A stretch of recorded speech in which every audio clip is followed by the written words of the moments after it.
नमस्कार. आवाज माझा वृत्तवाहिनीत आपल्या सगळ्यांचं स्वागत. वेळेच्या काही ठळक घडामोडींकडे. चैत्र नवरात्रोत्सवात सिंधी भजनात भाविक तल्लीन. अतिक्रमण हटवण्याचे प्रताप सरनाईक यांचे निर्देश. आणि विमानतळाच्या संबंधित खासदार नरेश म्हस्के यांची संसदेत महत्त्वपूर्ण सूचना.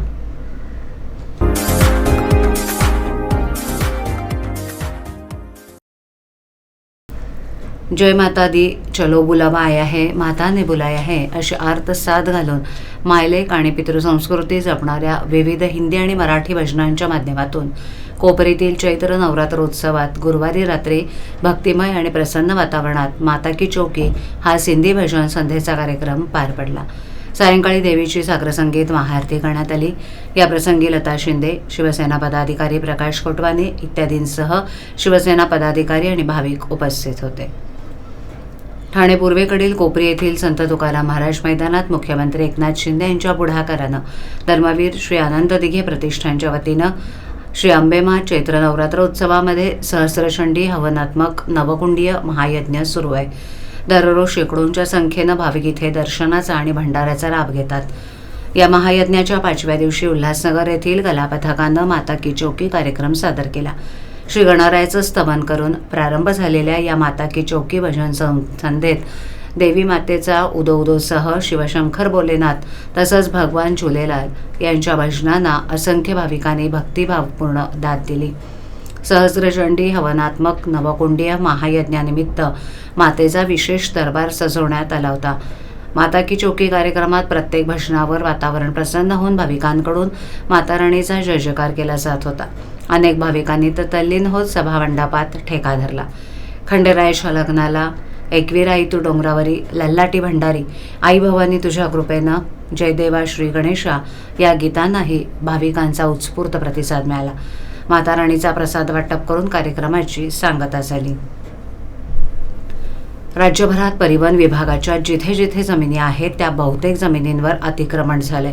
ते अतिक्रमण काढून टाकून तिथे कुंपण भिंत घालावी तसंच नामफलक लावण्यात यावा असे निर्देश परिवहन मंत्री प्रताप सरनाईक यांनी परिवहन विभागाला दिलेत. ते परिवहन आयुक्त कार्यालयात बोलावलेल्या परिवहन विभागाच्या आढावा बैठकीमध्ये बोलत होते. यावेळेला परिवहन आयुक्त विवेक भीमनवार आणि सर्व वरिष्ठ अधिकारी उपस्थित होते. यावेळेला बोलताना मंत्री सरनाईक म्हणाले की राज्यभरात ठिकठिकाणी परिवहन विभागाच्या जमिनी आहेत. त्या जमिनीवर कित्येक वर्षांपासून अनधिकृत अतिक्रमण झालेलं दिसून येत आहे. याबाबत स्थानिक अधिकाऱ्यांनी सर्वेक्षण करून सदर जमिनी अतिक्रमणमुक्त करून आपल्या ताब्यात घ्याव्यात. तिथे कुंपण भिंत करावी तसंच आपल्या विभागाचा नामफलक प्रदर्शित करावा आणि यापुढे त्या ठिकाणी अतिक्रमण होणार नाही याची दक्षता घ्यावी. या बैठकीमध्ये अधिकाऱ्यांच्या कार्याचं मूल्यमापन करणं, अकार्यकारी पदाची निर्मिती करणं, वायुवेग पथकाचा दैनंदिन अहवाल मागून घेणं, मोटर वाहन अधिकाऱ्यांच्या पदनामासह कर्तव्य आणि जबाबदारी निश्चित करणं, विधी आणि सल्लागार पदाची निर्मिती करणं, महसूल वाढवणं अशा विविध विषयांवर चर्चा करण्यात आली. हवाई वाहतूक क्षेत्र हे आता केवळ उड्डाणांचेच नव्हे तर भारताच्या प्रगतीचं प्रतीक बनत आहे. पंतप्रधान नरेंद्र मोदी यांच्या नेतृत्वाखाली हवाई वाहतूक सेवा फायटर जेटच्या वेगानं पुढे जाते. सर्वसामान्यांसाठी परवडण्याजोग्या विमान प्रवास, देशभरात पायलट ट्रेनिंग सेंटरची उभारणी, ड्रोन एअर टॅक्सीचा वापर, शेती, आपत्ती व्यवस्थापन आणि आरोग्य क्षेत्रात प्रभावीपणे करावा. सर्व लहान मोठ्या विमानतळावर वायफाय सेवा आणि दिव्यांगांसाठी विशेष उपाययोजना करण्याच्या महत्त्वपूर्ण सूचना ठाणे लोकसभेचे खासदार नरेश म्हस्के यांनी संसदेत केल्या. संसदेत विमान संबंधित वस्तू हितरक्षण विधेयक 2025 या महत्त्वपूर्ण विधेयकावर खासदार नरेश म्हस्के यांनी संसदेतील चर्चेत भाग घेत वरील महत्त्वपूर्ण सूचना केल्या. एक काळ होता जेव्हा भारताची अर्थव्यवस्था विमानासारखी होती खरी, पण तिचा पायलटच निश्चित नव्हता.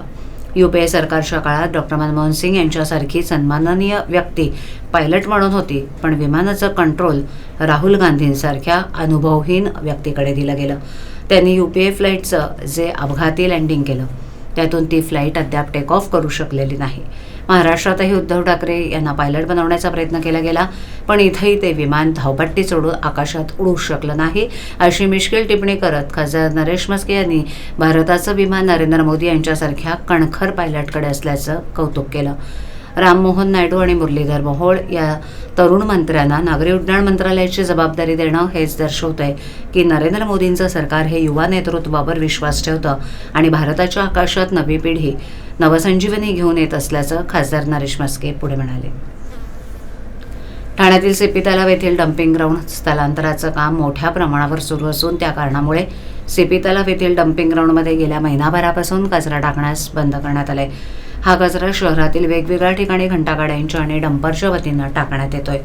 आज सकाळीच ठाण्यातील घोडबंदर रोड इथे असणाऱ्या छत्रपती शिवाजी महाराज बस डेपोमध्ये कचरा टाकण्यात आला असताना त्याला स्थानिक नागरिक आणि भाजपा आणि शिंदे शिवसेनेकडून विरोध करण्यात आला. कर्मचाऱ्यांनी जेसीबी अडवत अधिकाऱ्यांसमोरच जेसीबीवर दगडफेक करण्याचा प्रयत्न केला. अधिकाऱ्यांसोबत देखील यावेळेला स्थानिक नागरिकांची बाचाबाची झाली. सर्वच प्रभाग समितीचा कचरा हा वागळे प्रभाग समितीमध्ये ट्रान्सफर होण्याकरता येत होता. त्या भागातील नागरिकांनी देखील विरोध दर्शवला म्हणून आता त्या डेपोवर कचरा टाकता येणार नाही. प्रत्येक प्रभाग समितीनं ती जबाबदारी घ्यावी.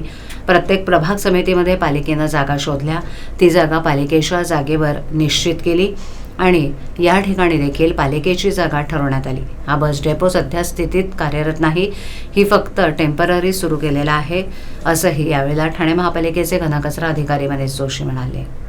ये कचरे की वजह से जिसके कारण आप यहाँ पे प्रोटेस्ट. पहले तो हरिओम नगर में था, फिर कोलशेत के उधर डाला, लोग अपोज करते गए. सब लोग गलत है ही नहीं, सब लोग अपने जगह पे राइट है. वैसे ही हम लोग भी हमारे एरिया में वो जो अलग नाम डंपिंग ट्रांसफर, कोई ट्रांसफर भी नहीं आने देंगे, डंपिंग भी नहीं आने दे. 4 क्रमांकों के 6 क्रमांकों उधर चौपाटी है, उधर बहुत खाली जगह है जहाँ अभी तक रेसिडेंस भी नहीं आया है. उधर डंपिंग ग्राउंड बनाओ ना, तो लोगों को पता चलेगा उधर फ्लैट लेने का नहीं लेने का. They will be prepared. इधर हम लोग इतना रेसिडेंस है, हम लोग ने इतना महंगा फ्लैट लिया है, ये गंदगी का बास लेने के लिए तो नहीं लिया है. एक तो इतना बड़ा क्लाइमेट है, बढ़िया क्लाइमेट, उसको आप लोग रूइन कर रहे हैं. हमारा ऑलरेडी पहले बाहर ग्रीन पैच था, वो भी टनल के लिए टूट गया.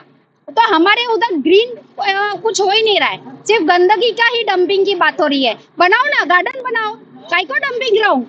और ये शुरुआत होता है क्रमांक 4, 6 और फिर पूरा जिले का थाने का इधर ही आने वाला है, क्योंकि इतना बड़ा प्लॉट और गवर्नमेंट को कहीं नहीं दिख रहा है.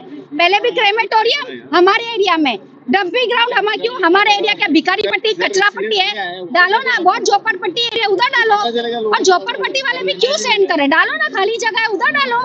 क्यों पीपल को इतना तकलीफ दे रहे गवर्नमेंट.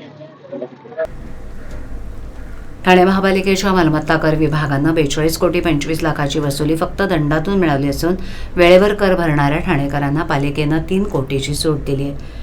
पालिका पहिल्या 6 महिन्यात मालमत्ता कराचं बिल भरणाऱ्या ठाणेकरांना सामान्य करावर 10% सूट दिली जाते, तर 6 महिन्यानंतर मालमत्ता कर भरणाऱ्या करदात्याला 10% इतका दंड भरावा लागतो.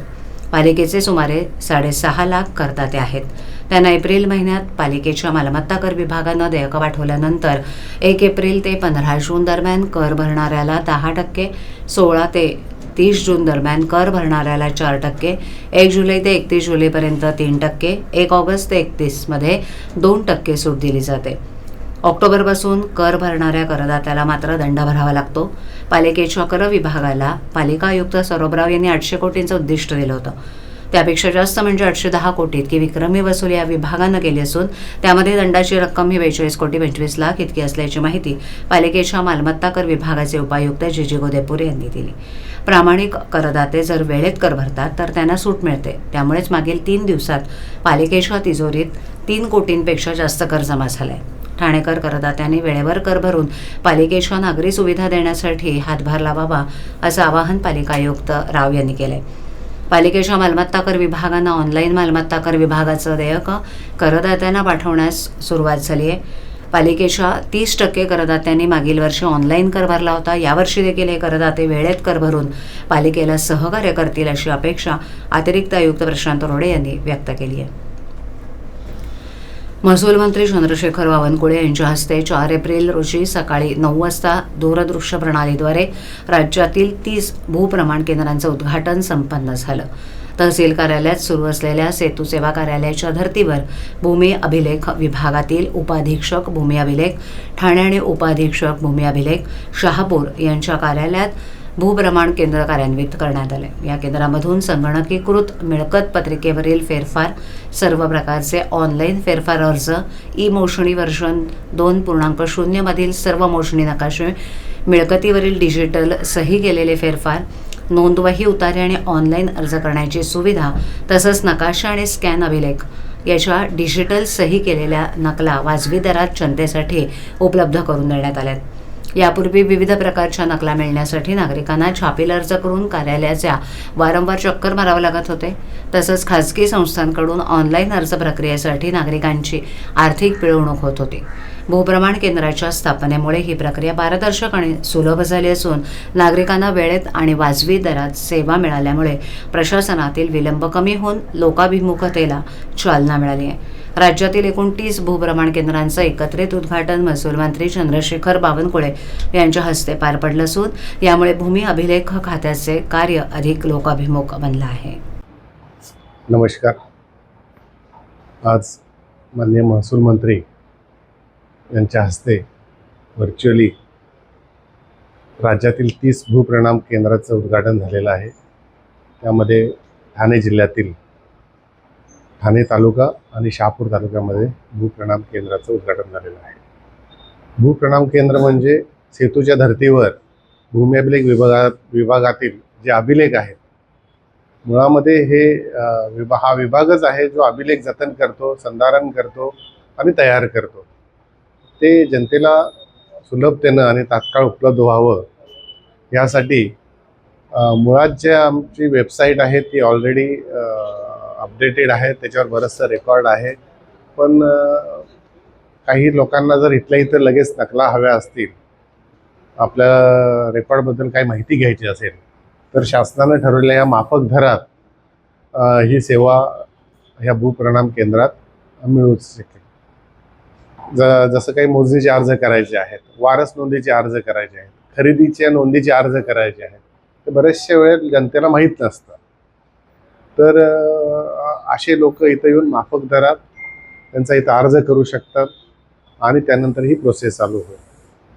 या भूप्रमाण केंद्रामध्ये आपण 3 व्यक्ती आता बसतील इथे, तर त्यांना सर्व्हिसेस देतील. काही अडचण असेल तर आमचे हेड क्लार्क दर्जाचे अधिकारी आतमध्ये बसलेले असतील, ते त्यांना गाईड करतील आणि जनतेला सोयीसुविधा व्हाव्या म्हणूनच हे चालू केलेलं आहे. आवाज माझावरील एखादी बातमी पाहिजे राहून गेली असल्यास यूट्यूबवर येथे तुम्ही पाहू शकता. तर मग नक्की सबस्क्राईब करा आवाज माझा. अशा ठळक घडामोडी शेवटी पुन्हा एकदा. चैत्र नवरात्र उत्सवात सिंधी भजनात भाविक तल्लीन. अतिक्रमण हटवण्याचे प्रताप सरनाईक यांचे निर्देश. आणि विमानतळाच्या संबंधित खासदार नरेश म्हस्के यांची संसदेत महत्त्वपूर्ण सूचना.